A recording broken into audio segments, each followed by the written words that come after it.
Olá, minha gente, meu nome é Rogério Cavalcante. Neste canal, eu irei postar as aulas que eu gravei para as minhas turmas de graduação de Direito Civil. A metodologia era a seguinte: com antecedência, eu gravava as aulas e postava e avisava para a turma. No horário determinado, eu entrava em algum aplicativo para encontro virtual com os alunos e sanava as dúvidas porventura existentes. Espero que todos vocês gostem. Um grande abraço! Olá, minha gente. Hoje é a aula do dia 11 de maio, de 2020. Vamos terminar a parte de capacidade, falando sobre o período em que o sujeito se torna plenamente capaz. E nós temos aqui, deixa eu abrir o nosso Código Civil, nós temos aqui uma hipótese muito evidente, de aquisição da plena capacidade. Esta hipótese muito evidente de aquisição da plena capacidade é a maioridade. Está aqui no artigo 5º do nosso Código Civil, que a menoridade cessa aos 18 anos completos. Então, quando um sujeito ele completa 18 anos, ele adquire a plena capacidade. E aí ele diz, quando a pessoa fica habilitada à prática de todos os atos da vida civil. Essa idade, gente, ela já mudou. Isso não, quer dizer, ela mudou agora no nosso código para passar para 18 anos, porque ela já foi de 21 anos. No código antigo, de 16, a idade da plena capacidade era 21 anos. Aí a gente tinha uma certa distorção, porque no direito penal, o sujeito ele adquiria a plena capacidade para delinquir aos 18 anos, mas ele só ficava plenamente capaz na esfera civil aos 21. E o Código de 2002 ele igualou essas idades. Então o sujeito ele passa a ser imputável do ponto de vista penal aos 18 anos, mas ele passa também a ser plenamente capaz aos 18 anos na esfera civil. Agora vejam que essa questão de idades ela não é regida apenas por uma lei em um ramo do direito. Então a gente já viu que no direito penal o Código Penal ele fala que o sujeito para ser imputável ele tem que ter 18 anos. O Código Civil ele diz que para que o sujeito seja plenamente capaz ele tem que ter 18 anos. Mas você tem lá a legislação eleitoral que fala que para o sujeito ele votar, ele tem que ter 16 anos. Então, vejam que uma lei ela não impacta necessariamente em outra. Não há uma absoluta necessidade de igualdade entre esses atos normativos e entre essas idades. Então, a legislação eleitoral fala em 16 anos para o sujeito poder votar mesmo. Aí vem outra questão muito interessante. A maioridade, a gente fala em maioridade civil. Então, mesmo ele sendo menor, porque ele tem menos de 18 anos, ele pode votar, tá bom? E assim a gente pode estabelecer outros parâmetros em outras legislações específicas. Se a legislação penal ela reduzir ainda mais, e ela falar que para o sujeito responder penalmente ele tem que ter 17 anos, 16 anos, isso não impacta na maioridade civil. São legislações independentes. Hoje, coincidentemente, elas estão iguais. E elas estão diferindo da idade mínima para voto, que é 16 anos, embora aos 16 seja facultativo ainda o voto. E para dirigir? Para dirigir a pessoa tem que ter 18 anos. Aí, tem muita gente que fala assim, nossa, mas para votar tem que ter 16, para dirigir tem que ter 18? Sim, para dirigir tem que ter 18. E faz sentido para dirigir ter 18 anos, porque ao dirigir você pode cometer crimes, crimes ao volante. E esses crimes, para você responder por eles, você tem que ser imputável. Então não faz sentido você invocar a legislação eleitoral como parâmetro para a possibilidade de dirigir. Faria mais sentido você invocar a legislação penal para a possibilidade de dirigir. Se um dia reduzirem a maioridade penal, o que não é a minha área, isso é uma discussão para os penalistas, se um dia observarem alguma alguma vantagem nisso, né? E aí isso tem que ser muito debatido, com muita calma, não é na esfera civil. Aí você pode começar a discutir se para dirigir você tem que ter 16 ou 18 anos. E também não é uma coisa automática, viu? Se reduzirem a maioridade penal para 16 anos, isso não automaticamente faz com que as pessoas com 16 possam tirar a carteira, porque você tem um código de trânsito que fala que para tirar a carteira tem que ter 18. Então essas leis elas são independentes entre si, né? O máximo que você pode fazer é invocar a lógica penal para tentar passar alguma alteração na legislação de trânsito, mas é apenas uma lógica, tá certo? Não é uma obrigatoriedade. Isso tudo estou falando aqui em eleitoral, em penal, estou falando em legislação de trânsito, né? Mas isto não influencia na legislação civil. Na lei civil, a maioridade, repito, pelo Código de 16 era aos 21 anos. No Código de 2002 passou para os 18 anos e vida que segue. E é assim que tem que ser, tá certo? Então, na nossa lei civil, se alcança a maioridade aos 18 anos quando a pessoa adquire plena capacidade. Beleza. Mas existe um negócio, e essa palavrinha está ao final do roteiro número 5, né? Falando sobre casos de emancipação. Tá? E aí, eu convido vocês a lerem, né, este dispositivo aqui, que é o parágrafo único do artigo 5º do nosso Código, né, Civil. Ele diz: cessará para os menores a incapacidade. Isto que pode parecer uma bobagem é muito relevante. Ele diz: cessará para os incapazes cessará para os menores a incapacidade. Então veja, ele diz que o sujeito, embora continue a ser menor, ele deixa de ser incapaz. Aí você vai falar assim: mas professor, como assim? Porque tem coisas, existem normas que se aplicam apenas aos maiores, né? Por exemplo, a hipótese de adoção, né? Ainda que você seja emancipado, você não pode adotar, por lei, tá? Então, o fato de você ser emancipado não lhe traz todas as prerrogativas da idade, te traz muitas, né? Mas não todas, tá? Mas para a realização de negócios da vida civil, o emancipado ele se equipara ao maior, tá? Mas ele se equipara, não é que ele se torne maior, porque a lei diz: cessará para os menores a incapacidade. Então, a lei está dizendo que, embora você continue a ser menor, você deixa de ser incapaz e passa a ser plenamente capaz. Qual o nome desse fenômeno em que o menor, embora continue a ser menor, ele passa a ser capaz? O nome disso é emancipação. Tá? E ela está onde, professor Rogério? Ela está no artigo 5º da nossa lei civil, do nosso Código Civil. Tá? E aí, se vocês pegarem o artigo 5º, vocês vão perceber que existem três tipos de emancipação. A emancipação voluntária, a emancipação legal e a emancipação judicial. Tá?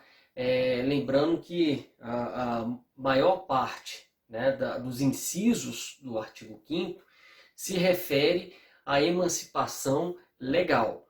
Talvez a mais comum seja a emancipação voluntária, mas nós temos também a emancipação judicial. Professor, onde é que está cada uma dessas formas de emancipação? Vamos lá. O inciso 1º do parágrafo único do artigo 5º nos diz que cessará para os menores a incapacidade. Qual a primeira hipótese? Aqui.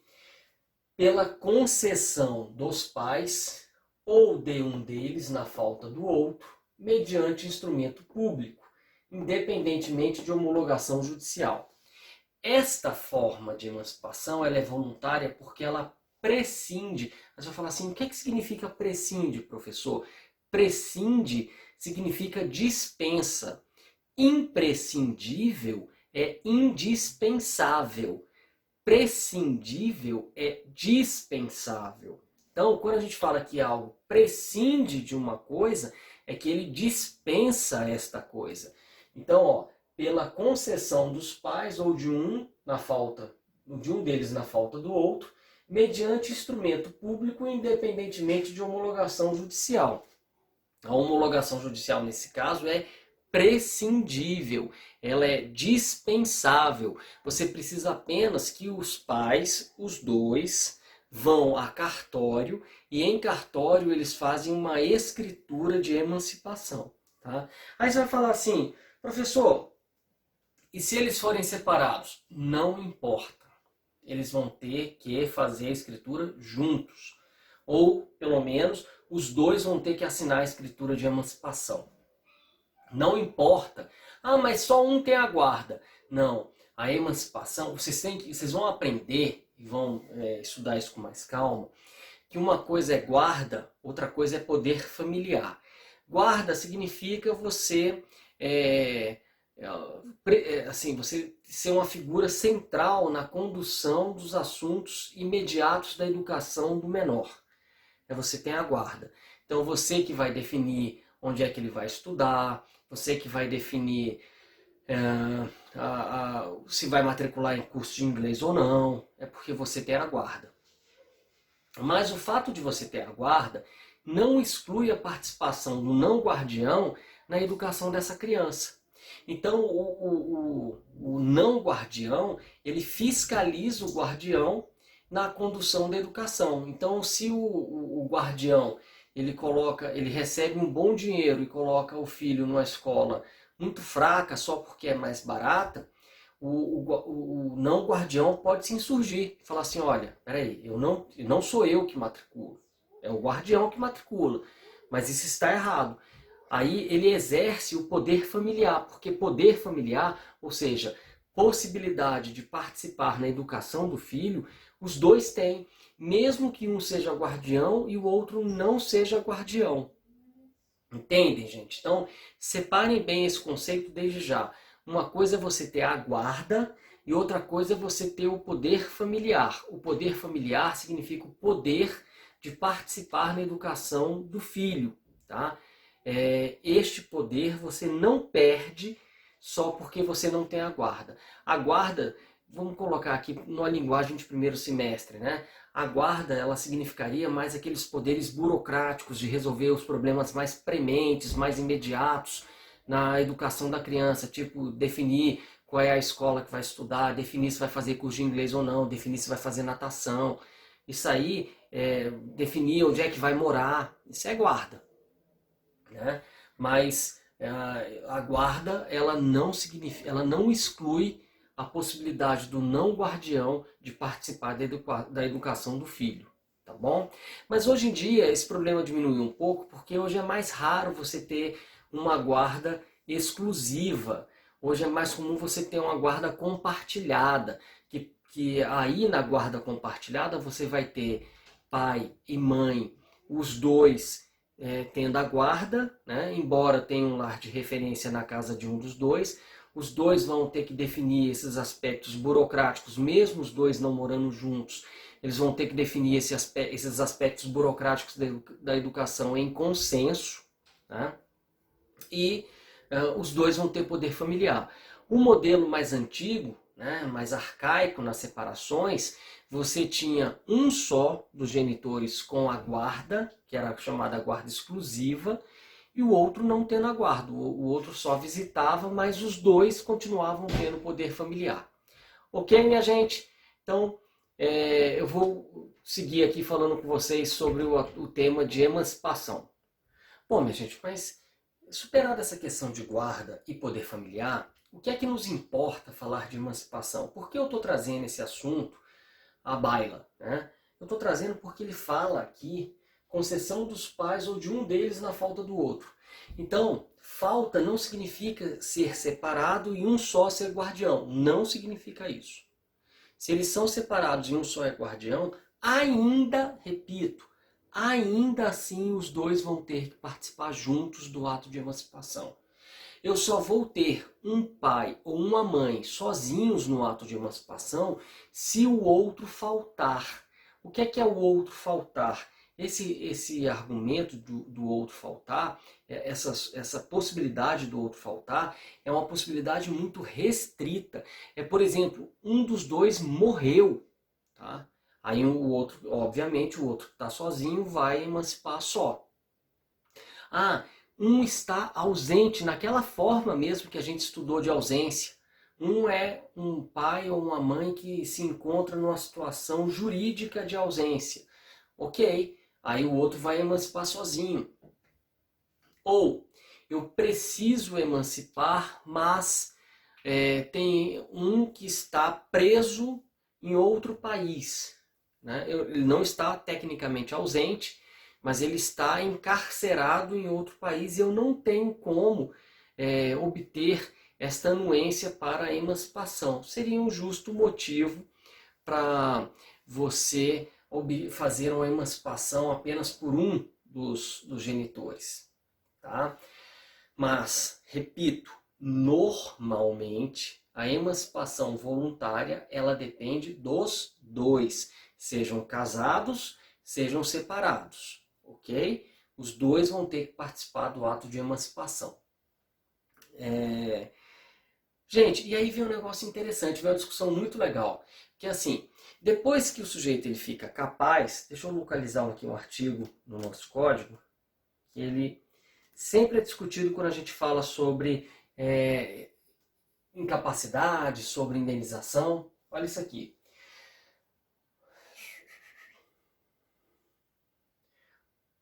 O incapaz responde pelos prejuízos que causar se as pessoas por ele responsáveis não tiverem obrigação de fazê-lo ou não dispuserem de meios suficientes. A indenização prevista nesse artigo, que deverá ser equitativa, não terá lugar se privar do necessário o incapaz ou as pessoas que dele dependem. Gente, o que esse artigo está dizendo?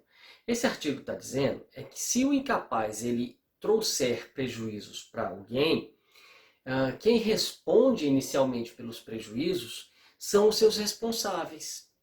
Tá? Se os responsáveis não tiverem dinheiro, aí você pode investigar patrimônio do incapaz. Ah, professor, isso é possível? Vamos supor que esse incapaz tenha recebido herança muito gorda, tá, de um tio-avô, por testamento. Tá? Os pais dele não receberam a mesma herança. Então quem é rico nessa história é um incapaz, não são os pais. Aí o incapaz ele causa prejuízo para alguém. Quem é que você aciona primeiro quando o incapaz causa prejuízo? Você aciona os responsáveis. Aí fica provado que esses responsáveis não têm dinheiro. Provado isso, aí só aí você pode investigar se o incapaz tem patrimônio para responder pelos prejuízos causados ou não. Tá, o que é que isso tem a ver com o nosso assunto emancipação voluntária? Bom, a emancipação voluntária, ela está aqui, deixa eu voltar com o nosso Código Civil, no artigo 5º. Aqui. A emancipação voluntária, eu falei para vocês, o primeiro dispositivo, o primeiro dispositivo a tratar sobre emancipação e está aqui no inciso 1º do artigo 5º, no parágrafo único do artigo 5º. Cessará para os menores a incapacidade pela concessão dos pais ou de um deles na falta do outro, mediante instrumento público. Né? Então, gente, teoricamente, quando o menor é emancipado, ele passa a ser capaz. Então, ele não pode mais se valer do artigo 928. Por quê? Porque ele é capaz. Aquele artigo diz que o incapaz não responde patrimonialmente pelos prejuízos que causou, enquanto incapaz for. Né? Quem responde por esses prejuízos, inicialmente, é o seu representante. Quem são os representantes? Pai e mãe. Né? Então, o pai e a mãe respondem. Se eles não respondem, se eles não tiverem condições de responder, aí você investiga o patrimônio do menor. Se também o menor não tiver patrimônio, azar. Né? Já era, não tem o que fazer. Mas, olha o problema que se colocou. Um pai, isso parou em tribunais. Um pai tinha dinheiro, o filho não, porque o filho não trabalhava. O filho vivia às custas do papai e da mamãe. Mas o filho era um sujeito muito complicado. Tinha 16 anos, mas dava muito trabalho para esse pai e para essa mãe. O que é que esse pai e essa mãe malandramente fizeram? Emanciparam esse menino. Por quê? Porque eles pensaram assim: nossa, esse moleque dá muito trabalho, nos dá muito prejuízo. Se ele for emancipado, o artigo 928 deixa de ser aplicado. O que é que diz o artigo 928? Ele diz que o representante responde pelo incapaz em virtude dos prejuízos causados pelo incapaz. Ora, se ele foi emancipado, ele não é mais incapaz, logo eu, pai e a mãe, não responderemos mais pelos prejuízos causados por esse desmiolado a quem chamamos de filho. Tá certo? Lei do engano. O tribunal ele percebeu aí, nesta tentativa de emancipação, porque o moleque continuou morando com o pai e com a mãe. Ele foi emancipado, mas ele continuou morando com o pai e com a mãe. O tribunal anulou a emancipação? Não. O tribunal falou, não, ele é capaz, tudo bem. Mas já que nós percebemos que vocês emanciparam esse menino para fugir da responsabilidade de vocês, nós dizemos que esta emancipação surtiu todos os efeitos, menos o efeito de liberar o pai e a mãe da responsabilidade pelos prejuízos causados pelo filho. E aí eles soltaram a jurisprudência, o STJ soltou a jurisprudência dizendo assim: a emancipação voluntária, ela não exime o pai e a mãe da obrigação de responder pelas condutas erradas do filho deles dependentes. Tá certo? Então, ficou provado que a emancipação foi só uma malandragem, e essa malandragem não surtiu o efeito imediato que se almejava, né, que era afastar a responsabilização deste pai e desta mãe. Beleza, gente? Entenderam isso? Então, acho que essa é a principal observação sobre a emancipação voluntária. Então, vamos resumir. A emancipação voluntária é aquela feita pelo pai e pela mãe. Não importa que eles sejam separados. Os dois têm que participar desta emancipação. Os dois têm que emancipar juntos o filho. Mas sempre? Não. Se um deles faltar e esta falta for justificável, aí você pode dizer que este pai ou esta mãe que faltou, eles estão dispensados de participar do ato de emancipação. Mas esta é uma exceção. A regra é que os dois devem participar juntos, ainda que separados. Tá. A segunda observação é que a emancipação ela acabaria por liberar os representantes da obrigação de responder pelos atos do representado. Mas o STJ já entendeu que se ficar demonstrado que a emancipação voluntária ela veio com este propósito, né, apenas de afastar a responsabilidade dos pais pela conduta de um filho que ainda depende deles, esta emancipação não surtiria este efeito previsto no artigo 928, que circunscreve a responsabilização por danos aos representantes do incapaz. Tá bom? Então seria uma hipótese em que o filho, mesmo sendo capaz e mesmo tendo sido emancipado, ele continua tendo os pais respondendo pelos prejuízos por ele causados. Tá bom? Beleza. Então, nós temos aí o inciso primeiro, primeira parte. E aí, ainda no inciso primeiro, nós temos uma emancipação que é a chamada emancipação judicial. Por que judicial? Porque a emancipação voluntária, como está aqui nessa parte, ela independe de homologação judicial.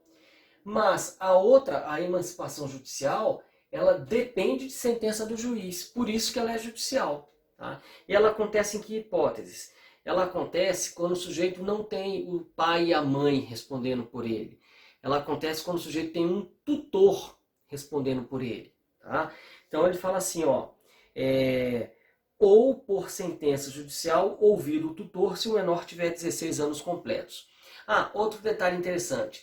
Nas emancipações do inciso primeiro, seja voluntária, seja judicial, o menino ou a menina tem que ter 16 anos.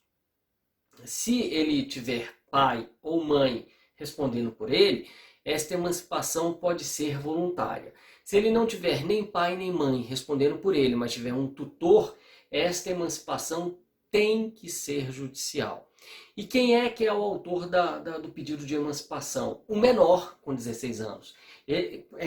Mas não é o tutor não? Não, é o menor que vai encabeçar o pedido. Vai lá, o moleque se chama Pedro. Pedro, menor, relativamente incapaz, com 16 anos, vem requerer a sua emancipação e ele vai declinar lá os motivos. Tá? E aí o juiz vai falar, não, beleza, o juiz não vai matar de cara. O juiz vai falar, não, beleza, você quer ser emancipado? Deixa eu ouvir o seu tutor. Porque o seu tutor, ele vai dizer o teu nível de discernimento, o teu nível de amadurecimento, para eu saber se você já pode se comportar como uma pessoa plenamente capaz ou não. Se o juiz se convencer disso, pelas provas que foram trazidas nesse processo, ele vai dar uma sentença e essa sentença vai emancipar este menor. Tá? Então, o menor ele pode ser emancipado voluntariamente por pai e mãe, e excepcionalmente por pai ou mãe, e ele vai ser emancipado judicialmente obviamente, pelo magistrado. E aí, a pedido dele, menor, ouvido o seu tutor. Artigo 5º, parágrafo único, inciso 1º. Tá? Bom, vai ser emancipado também por casamento, lembrando que a idade para casar mínima é de 16 anos, mas com 16 anos o pai tem que concordar com o casamento. Tá? E aí ele fica emancipado aos 16 anos. E um detalhe.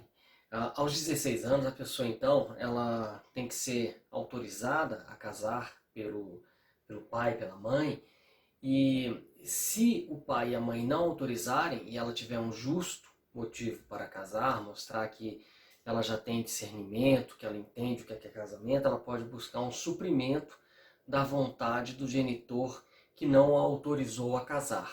Tá? Mas ela pode casar então com 16 anos. Casando com 16 anos, ela vai ser emancipada. Só que essa emancipação é uma emancipação chamada emancipação legal. Tá? Não é judicial nem é voluntária. Mas não foi o pai que autorizou a casar? Foi. O pai autorizou a casar, mas o que a emancipou foi o casamento e ela foi emancipada por força de lei. Tá? E se o pai autorizou a casar, mas na hora de casar ela chegou lá no altar e falou, não quero casar. Ela foi emancipada? Não.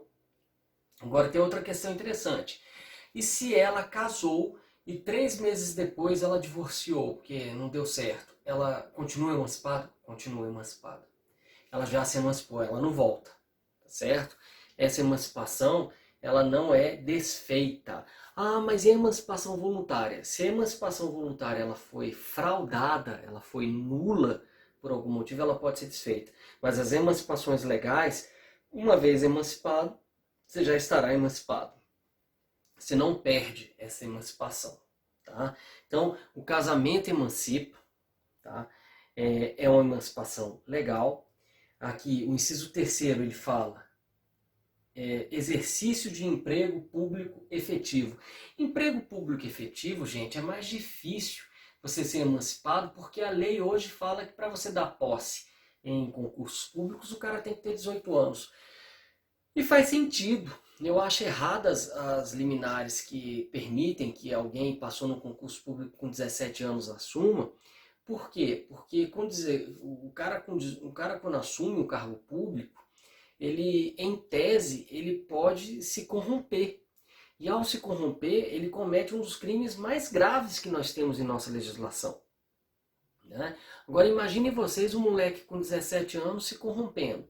Ainda que ele tenha sido emancipado pelo direito civil, ao tomar posse por meio da decisão judicial, ele não responderia criminalmente. Isso geraria uma incongruência. Então, olha que interessante. As legislações que falam sobre acesso a cargos públicos, elas falam em 18 anos. Tá? Mas algumas liminares permitem 17. Só que essas liminares eu discordo delas, porque se ele tomar posse com 17 anos, ele continua sendo inimputável. Tá? Mas se ele tomar posse com 17 anos em cargo público efetivo, ou seja, aquele que você tem que ser concursado para tomar posse, você se emancipa? Se emancipa. Outro, pela colação de grau e curso de ensino superior. Cara, para você formar antes de 18 anos, você tem, hoje é difícil demais, viu? Mas em tese é uma hipótese de emancipação legal. E pelo estabelecimento civil ou comercial ou pela existência de relação de emprego, desde que em função deles o menor com 16 anos completos tem economia própria. Aqui é dizer que o moleque já está conseguindo se sustentar com o próprio trabalho. Se ele conseguir isso, ele se emancipa legalmente. Tá? Lembrando, emancipação legal então são os incisos 2º, 3º, 4º e 5º. Emancipação voluntária é a primeira parte do inciso 1º e emancipação judicial é a segunda parte do inciso 1º. Tá bom, gente? Então vamos lá tomar uma água. Bom, minha gente, então a gente falou sobre a emancipação, né? E só para a gente concluir aqui uma visão geral sobre o Código Civil, vocês vão ver que o artigo 5º ele fala sobre o fim da incapacidade, né? Aí ele fala sobre maioridade, fala sobre emancipação. O artigo 6º, 7º e 8º tratam de morte. Aí vem o artigo 9º e o artigo 10º, que eu não vou ficar batendo muito neles, né? Mas eles falam sobre registros, né? E eles trazem a ideia de registro versus averbação, né? E a ideia básica seria do registro como ato inaugural de alguma coisa e a averbação como um ato de registro que se acrescenta uma informação ao ato inaugural. Então, assim, você registra o nascimento, né? Mas você pode você averbar alguma coisa. O ideal, um exemplo, você registra nascimento, você registra casamento, mas o casamento fica mais fácil de ver. Você acaba averbando um divórcio, uma anulação de casamento na sentença, na certidão de casamento. Onde é que está isso, Rogério? Vejam só, artigo 9º, ele diz: serão registrados em registro público os nascimentos, os casamentos e óbitos, a emancipação por outorga dos pais ou sentença do juiz, a interdição por incapacidade absoluta ou relativa, a sentença declaratória de ausência e de morte presumida. Então, o que é que você registra? Você registra algo: nascimento, casamento, emancipação, morte. Né? Em linhas gerais, é isso. Né? E a averbação? A averbação é aquilo que eu falei para vocês, você acrescenta uma informação ao registro. Né? Então, o que é que você averba? Você averba as sentenças que decretarem nulidade ou anulação do casamento, divórcio, separação, restabelecimento da sociedade conjugal, e você também averba atos judiciais ou extrajudiciais que declararem ou reconhecerem a filiação. Então isso, agora por que você apenas averba o ato de reconhecimento? Porque ele já foi registrado o nascimento. Aí você acrescenta uma informação. Então isso também não é 100% não, tá, gente? Mas é só uma luz. Então o registro seria um ato inaugural, um ato novo, né? E a averbação seria um acréscimo a um ato já registrado. Tá? Mas tá aí, eu não vou ficar batendo muito pesado nisso para vocês. Tá? Vocês depois leiam com calma o artigo 9º e o artigo 10 do Código Civil. Eu acho que daí vocês conseguem se virar sozinhos. Mas o que nos interessa mais agora é falar sobre direitos de personalidade. Tá bom, gente? Isso é o que nós vamos começar a tratar e isso está no nosso roteiro. Vou só localizar aqui o roteiro. Direitos de personalidade. E aí, para a gente começar a falar de direito de personalidade, a gente tem que começar a abordar o conceito de direito de personalidade. O que seria o direito de personalidade? Gente, direito de personalidade é aquele direito sem o qual a própria personalidade não faz sentido. Então, só para vocês entenderem, como assim a própria personalidade não faz sentido? Para o ser humano, a personalidade do ser humano só fará sentido se eu preservar a sua vida, a sua honra, a sua liberdade. Tá? Mas eu tenho outro tipo de pessoa que são as pessoas jurídicas cuja existência não demanda a proteção à vida dela, porque ela não tem vida no sentido biológico. Tá? Então, os direitos de personalidade da pessoa jurídica, eles estão mais atrelados ao que nós chamamos de honra objetiva, ou seja, daquela respeitabilidade que a pessoa jurídica goza no meio social. Tá? Isso seria sua honra objetiva. Então, vejam, mesmo que a natureza da pessoa jurídica seja diferente da natureza da pessoa física, as duas têm direitos de personalidade. Tá? Porque as duas têm personalidade. Então, onde houver personalidade, haverá direito de personalidade, porque o direito de personalidade, como o próprio nome diz, isso não é difícil de entender, é um direito que decorre da personalidade. Se eu negar personalidade para a pessoa jurídica, eu negarei direito de personalidade para a pessoa jurídica. Se eu reconhecer personalidade para a pessoa jurídica, eu reconhecerei algum direito de personalidade para a pessoa jurídica que justificará a própria personalidade, que dará consistência à própria personalidade. Isso não é difícil de entender. Mas, lembre-se que eu falei para vocês que no Brasil as coisas estavam um pouco banalizadas. Então, assim, eu começo a falar sobre dignidade da pessoa humana, como se a dignidade da pessoa humana ela fosse o valor supremo de tudo, etc. Né? E aí, eles levaram isso de forma tão, talvez tão simbólica e tão pouco científica, que alguns autores começaram a negar direitos de personalidade para pessoas jurídicas, porque eles disseram o seguinte: olha, direito de personalidade é aquele derivado da dignidade da pessoa humana. Como a pessoa jurídica ela não é uma pessoa humana, ela não tem direito de personalidade. Então, mas qual é o erro aí? O erro aí é um erro de premissa. Quem foi que disse que direito de personalidade é aquele atrelado aos valores humanos de vida, liberdade e honra apenas? Os direitos de personalidade são aqueles que dão consistência à personalidade. Como a personalidade humana é diferente da personalidade do ente coletivo, os direitos de personalidade de um e de outro serão também diferentes. Mas os dois terão direitos de personalidade. Tá? Então vamos seguir aqui o nosso roteiro. Deixa eu sair aqui um pouco da frente. O que é que nós temos aqui dizendo? Nós temos que o direito de personalidade ele é um núcleo básico de direitos subjetivos que dão consistência à personalidade, sem a qual ela não faria sentido, certo? Estes são denominados direitos de personalidade.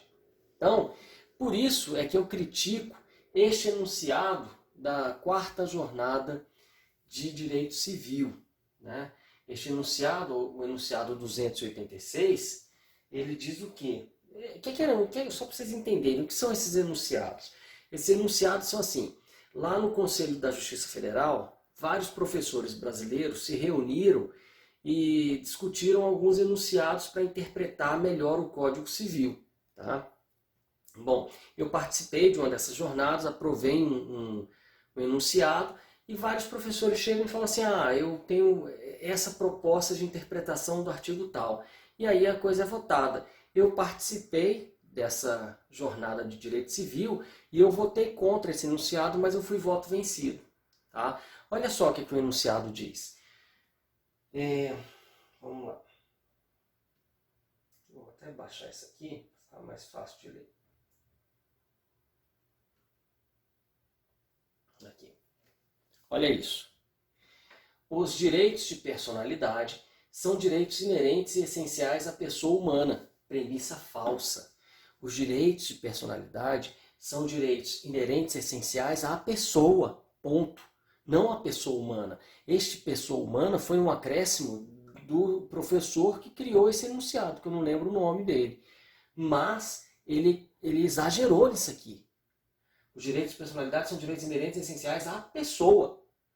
Tá? Mas ele acrescentou demais, falou pessoa humana, decorrentes de sua dignidade, não sendo as pessoas jurídicas titulares de tais direitos. Gente, isto é falso. Falso. Por que falso? Falso porque a premissa lógica é que o direito de personalidade deriva da personalidade, não da personalidade humana. E é falso também porque o nosso próprio Código Civil, ele diz que os direitos que você aplica no que couber, os direitos de personalidade às pessoas coletivas. Quer ver isso? Aqui, ó. Deixa eu mostrar aqui o artigo.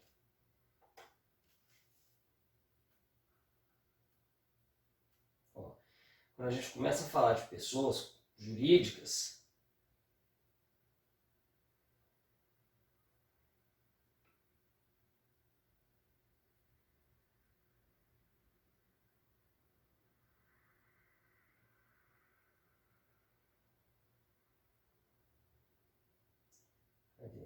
aqui, ó, artigo 52, ó.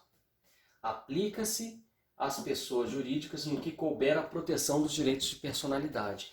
Então, a premissa lá é falsa porque ela interpreta mal o que é direito de personalidade. Direito de personalidade é aquele que protege a pessoa. Se eu reconheço personalidade para a pessoa jurídica, eu reconheço direito de personalidade para elas também. E não bastasse isso, o artigo 52 do Código Civil, ele diz que aplica-se às pessoas jurídicas, no que couber, a proteção aos direitos de personalidade, o que indica que o nosso legislador também reconhece direito de personalidade para pessoas jurídicas. Então, aquele enunciado da jornada do direito civil me parece um enunciado incorreto. Tá? Tanto é que na prática ele não é aplicado nos tribunais. Tá? Bom, mas superada essa questão, continuemos aqui no nosso roteiro.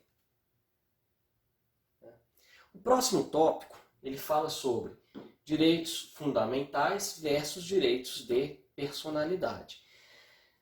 Gente, direitos fundamentais são direitos constantes de um rol constitucional que se protege aí valores básicos abraçados pelo nosso estágio civilizatório. Tá? É certo que os direitos fundamentais que estão na Constituição, eles acabam se esparramando por diversas legislações ordinárias. Exemplo, professor, a Constituição fala de proteção à vida. Ela diz isso. Aí onde é que você vai ter proteção à vida? Você vai ter proteção à vida quando você vai ver lá a lei que trata de SUS, Lei 8080, a lei que trata do Sistema Único de Saúde. Ela protege a vida. Ela dá voz ao direito fundamental à vida. Você vê direito à vida quando você pega o Código Civil, na parte de direitos de personalidade, falando de vida. Você vê a proteção ao direito à vida quando você vê o Código Penal criminalizando o homicídio. Tudo isso é proteção à vida. Então, vejam, o direito de personalidade, ele até decorre de direitos fundamentais, mas ele não se confunde com os direitos fundamentais. Tá? Ele é uma decorrência, ele é uma consequência dos direitos fundamentais, mas ele não esgota os direitos fundamentais, vez que os direitos fundamentais também se esparramam por outros ramos do direito, que não apenas o direito civil, a proteger a própria personalidade. Tá? Bom, superada essa questão, vamos falar sobre o que os portugueses e os alemães falam sobre direito geral de personalidade. Por quê? O que é o direito de personalidade? É aquele direito que dá consistência à própria personalidade, sem o qual a personalidade não faria sentido. Tá? Então, minha gente, a pergunta que começa a se fazer é a seguinte: e se o Código Civil ele for insuficiente na proteção ao direito de personalidade? O que fazer? Essa questão se colocou nos países europeus bem antes da gente, porque os direitos de personalidade já eram tratados nos seus códigos antes de serem tratados no nosso. Então, esse direito de personalidade é uma abordagem que se intensificou no Brasil a partir do Código de 2002, que introduziu um capítulo próprio para tratar só disso. Mas vamos voltar ao nosso roteiro. A questão do direito geral de personalidade. Esclarece Caulares que a proteção da personalidade por meio de direitos especiais tipificados, né? O que é um direito tipificado? É aquele direito que está expressamente disciplinado na lei. É um direito tipificado. Então, o Karl Lorenz, que é um autor alemão, ele falava assim, olha, existem direitos como vida, integridade física, nome, esses aí estão no nosso código, na nossa lei. Mas será que, e se outros direitos surgirem, e esses outros direitos forem vilipendiados, embora não estejam expressos na lei? Como fazer? Né? Aí ele, a partir da Segunda Guerra Mundial, em que o ser humano ele realmente pulou o corguinho nas atrocidades que ele cometeu, a pergunta que se fez tá, a personalidade foi violada de todas as formas possíveis e imagináveis. Tá? Não só quanto aos direitos tipificados, mas de todas as maneiras possíveis. Né? Será que a proteção aos direitos de personalidade ela é suficiente em relação aos direitos que estão tipificados? E aí, ele entende, a jurisprudência começou a entender, lá na Europa, a jurisprudência, portanto, não esperaria que todos os direitos de personalidade fossem tipificados, porquanto as inúmeras possibilidades de violação aceleravam-se com o avanço da ciência humana. Assim, os tribunais houveram por bem invocar os artigos 1º e 2º da Lei Fundamental Alemã, que ressalta o papel da dignidade da pessoa humana, combinados com a parte final do artigo 823, para proclamar a existência de um direito geral de personalidade. Então, assim, os tribunais alemães eles começaram a falar assim, olha, o que não tiver previsão específica, mas ainda assim se respeita a personalidade, faz parte do que nós chamaremos agora de direito geral de personalidade, que é aquele direito de personalidade que não foi ainda tipificado.